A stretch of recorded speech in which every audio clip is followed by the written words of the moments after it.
नमस्कार। जीवक आयुर्वेद भवन में आप सबका स्वागत है। आज हम आपको हार्निया के संबंध में बताने वाले हैं कि हार्निया की समस्या कैसे हो जाती है और कैसे हम सावधानी रखें, अपना बचाव करें और क्या क्या औषधियाँ हो सकती हैं इसकी चिकित्सा के लिए, उन पर हम चर्चा करेंगे।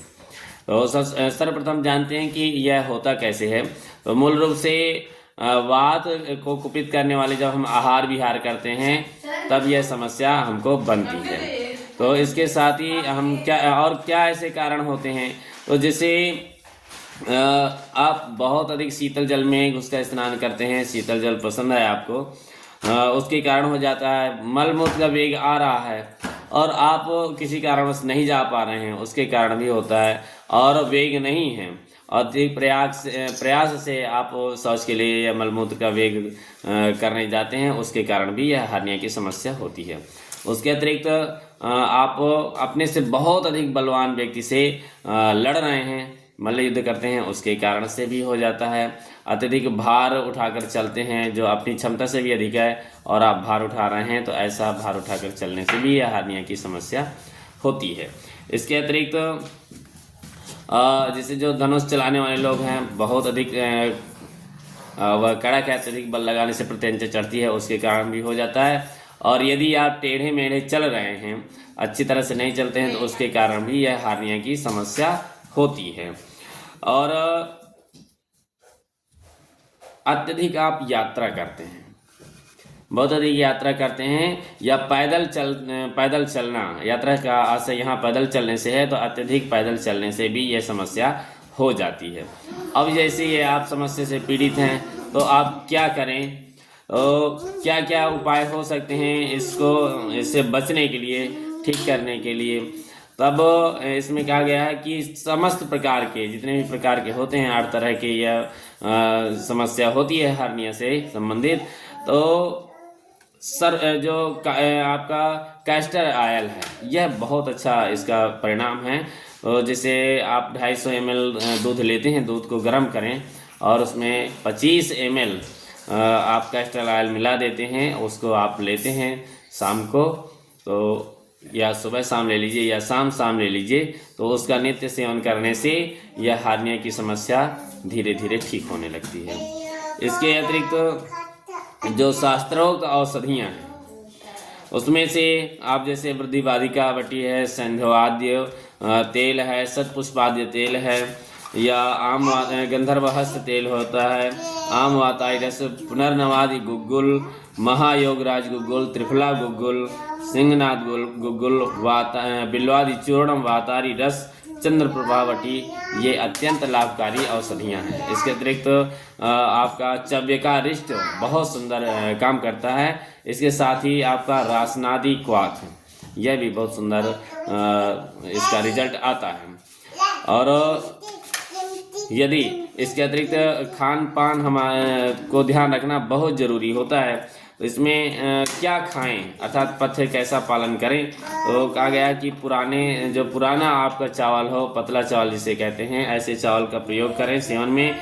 चना, मूंग, मसूर की दाल है, अरहर की दाल, परवल, आपका आलू, गाजर, मूली, गूलर, करेला, सहजन की फलियों से जो सब्जी बनती है उसे, अदरक, लहसुन की तरकारी। और बीच बीच में जो मांस को सेवन करने वाले हैं, बकरे का मांस है, छोटी मछली, समस्त प्रकार के तिक्त दस्तावर पदार्थ। और इसके साथ में रात के समय में जो रोटी हैं, बहुत पतली रोटियों का सेवन करें, और पूरी इत्यादि, और जो भी हमने सब्जियां बताई उनका सेवन करें। दूध का सेवन कर सकते हैं। और औटाया हुआ शीतल जल, अर्थात जल को आप पहले खूब अच्छे से उबाल लीजिए, पका लीजिए, और इसके पश्चात जब वो शीतल हो जाए उसका सेवन करिए। और जो भी औषधियाँ जो अर्थात संशोधक होती हैं, हमारी जठराग्नि को बढ़ाने वाली, साथ ही मल को समुचित रूप से बाहर निकालने वाली, ऐसी औषधियों का सेवन करें। गुदा में पिचकारी अर्थात एनिमा लेना अत्यंत उपयोगी है। कैस्टर ऑयल का उपयोग कर सकते हैं। और गौमूत्र में विशेषकर स्वस्थ काली गाय का छना हुआ गौमूत्र बहुत अच्छा रहता है। इसके साथ ही सौंठ, गोखरू, पान, हरड़, जिमीकंद, लहसुन, गाजर, शहद, घड़े में रखा हुआ गाय का घी, गर्म जल, मट्ठा, पुरानी शराब, आमनाशक अग्नि और जो अग्नि संदीपक अर्थात हमारे जठराग्नि को बढ़ाने वाले हैं, ऐसे खाद्य पदार्थ पथ्य हैं, इनका सेवन करें। और क्या सावधानी रखें, अपथ्य क्या है, उसका क्या करना है?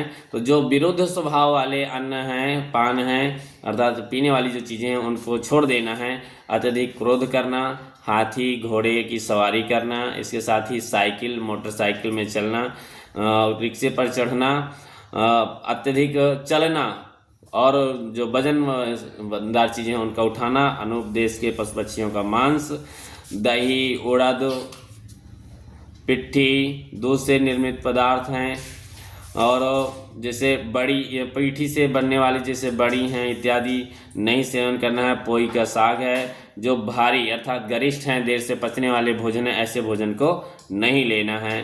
साथ ही जो वीर्य का वेग है उसको रोकना नहीं है। नए चावलों का भात नहीं सेवन करना, पका केला, बहुत मीठा भोजन और शीतल जल, धूप में घूमना फिरना भी इसके कुपथ्य है। दिन में सोना कुपथ्य है। मलमूत्र के वेग को रोकना ये भी कुपथ्य है। और जब आपको अजीर्ण हो, बदहजमी की समस्या हो, उस समय आपको इसके पश्चात भोजन नहीं करना है अजीर्ण के बाद, और स्नान भी नहीं करना है। तो ये सब चीज़ें कुपथ्य हैं, इन सब का ध्यान रखना है।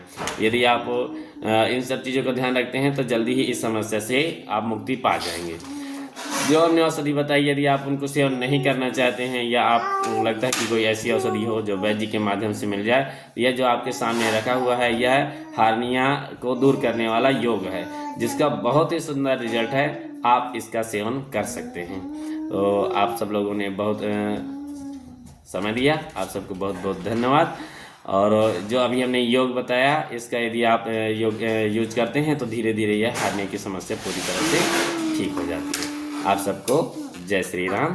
यह वीडियो और अधिक लोगों तक पहुंचे तो आप इसको शेयर कर सकते हैं। धन्यवाद।